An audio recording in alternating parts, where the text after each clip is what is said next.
Dewan Pimpinan Pusat PDI Perjuangan kembali mengumumkan bakal calon kepala daerah, baik bakal calon gubernur dan wakil gubernur, bupati dan wakil bupati dan wali kota yang akan bertarung pada Pilkada serentak 27 November 2024, Kamis 22 Agustus 2024.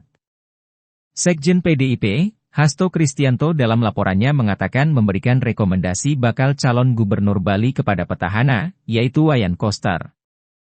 Bakal calon wagubnya adalah Inyoman Giriprasta yang saat ini menjabat sebagai Bupati Badung sekaligus Ketua DPC PDI Perjuangan Kabupaten Badung. Dari Provinsi Bali, Dr. Insinyur Wayan Koster MM dan Inyoman Giriprasta.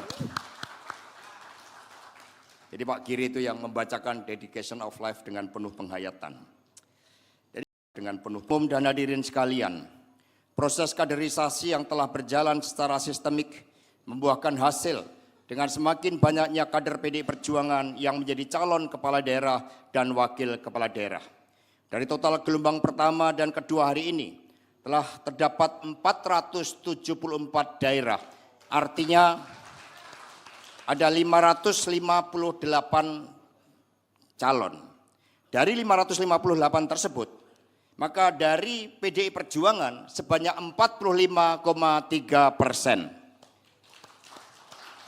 Kerjasama dari partai politik lain, Golkar 8,8%, Gerindra 5,7%, Hanura 5%, PKB 4,8%, Demokrat 4,2%, Nasdem 3,4%, P3 3,2%, PAN 3,2%, Perindo 1,4%, PKS 1,4%, Gelora 0,35%, PSI 0,23%, PBB 0,23%, PKN 0,23%, PNA 0,12%, Partai Aceh 0,12%, serta non-parpol dalam pengertian dari jajaran pensiunan, aparatur sipil negara, TNI Polri sebanyak 12,38%. Dari 169 daerah yang diumumkan hari ini, pertama, dari 6 provinsi, terdapat 4 calon gubernur dan 3 calon wakil gubernur yang berasal dari PDI Perjuangan. Kedua, dari 151 kabupaten dan 12 kota, terdapat 87 calon kepala daerah dan 39 calon wakil kepala daerah dari PDI Perjuangan. Surat keputusan resmi Berkop DPD PDI Perjuangan disampaikan langsung oleh Sekjen DPP PDIP, Hasto Kristianto yang dihadiri langsung oleh Ketua Umum PDIP, Megawati Soekarno Putri. Atas keputusan DPP PDIP ini, menepi spekulasi yang berkembang belakangan ini bahwa internal PDI Perjuangan Bali tidak solid. Bahkan, kader terbaik mereka diadu domba untuk bisa mendapatkan rekomendasi. Seperti, Inyoman Giriprasta sebagai Cagup Bali yang dipasangkan dengan Bintang Puspayoga sebagai Cawagup Bali. Ini seakan-akan mengabaikan petahana yang juga Ketua DPD PDI Perjuangan Bali, Wayan Koster tidak lagi dipertimbangkan oleh DPP PDI Perjuangan. Namun, dengan keluarnya paket Koster Giri ini menandakan bahwa PDI Perjuangan Bali tetap solid dalam mengusung kader terbaiknya untuk memimpin Bali ke depan. Apalagi, dipilihnya Wayan Koster sebagai Bacagup Bali periode 2019 hingga 2024 ini sesuai dengan harapan DPC PDI Perjuangan Kabupaten Kota di Bali.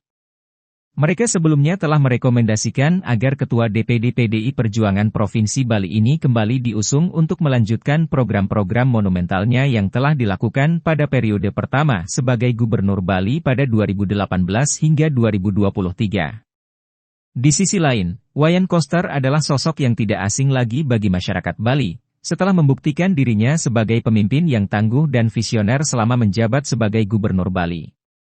Di bawah kepemimpinannya, Bali tidak hanya bertahan dalam gelombang pandemi COVID-19 yang melanda, tetapi juga perlahan bangkit dengan kebijakan-kebijakan yang berfokus pada keberlanjutan ekonomi dan pelestarian budaya.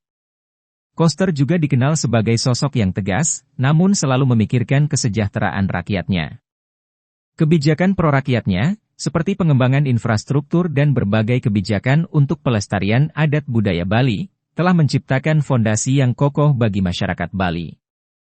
Begitu juga Nyoman Giriprasta yang merupakan Bupati Badung.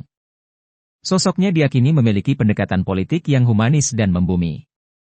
Giri Prasta terkenal dengan gaya kepemimpinannya yang dekat dengan rakyat, seringkali terjun langsung ke lapangan, mendengar keluhan, dan merasakan sendiri denyut kehidupan masyarakatnya. Kepemimpinannya di Badung, salah satu daerah terkaya di Bali, berhasil memaksimalkan potensi lokal untuk kesejahteraan rakyatnya, sehingga ia mendapat dukungan kuat dari berbagai kalangan. Atas dasar itu, kedua tokoh ini dinilai sangat ideal memimpin Bali ke depan dan tidak menimbulkan masalah di internal partai. Apalagi, sebelumnya Giri Prasta pernah menyatakan siap jika ia ditugaskan mendampingi Koster sebagai bakal calon wakil gubernur Bali periode 2024 hingga 2029. Seperti diketahui, PDIP Provinsi Bali bisa mengusung sendiri kadernya sebagai calon gubernur dan wakil gubernur Bali pada Pilkada 2024. Pasalnya, dalam pemilu 2024 lalu PDI Perjuangan berhasil menguasai 32 kursi atau 58% dari 55 kursi yang ada di DPRD Provinsi Bali. Itu artinya, tanpa berkoalisi dengan partai lain pun PDI Perjuangan tetap bisa mengusung calonnya sendiri. Ketut Winata melaporkan.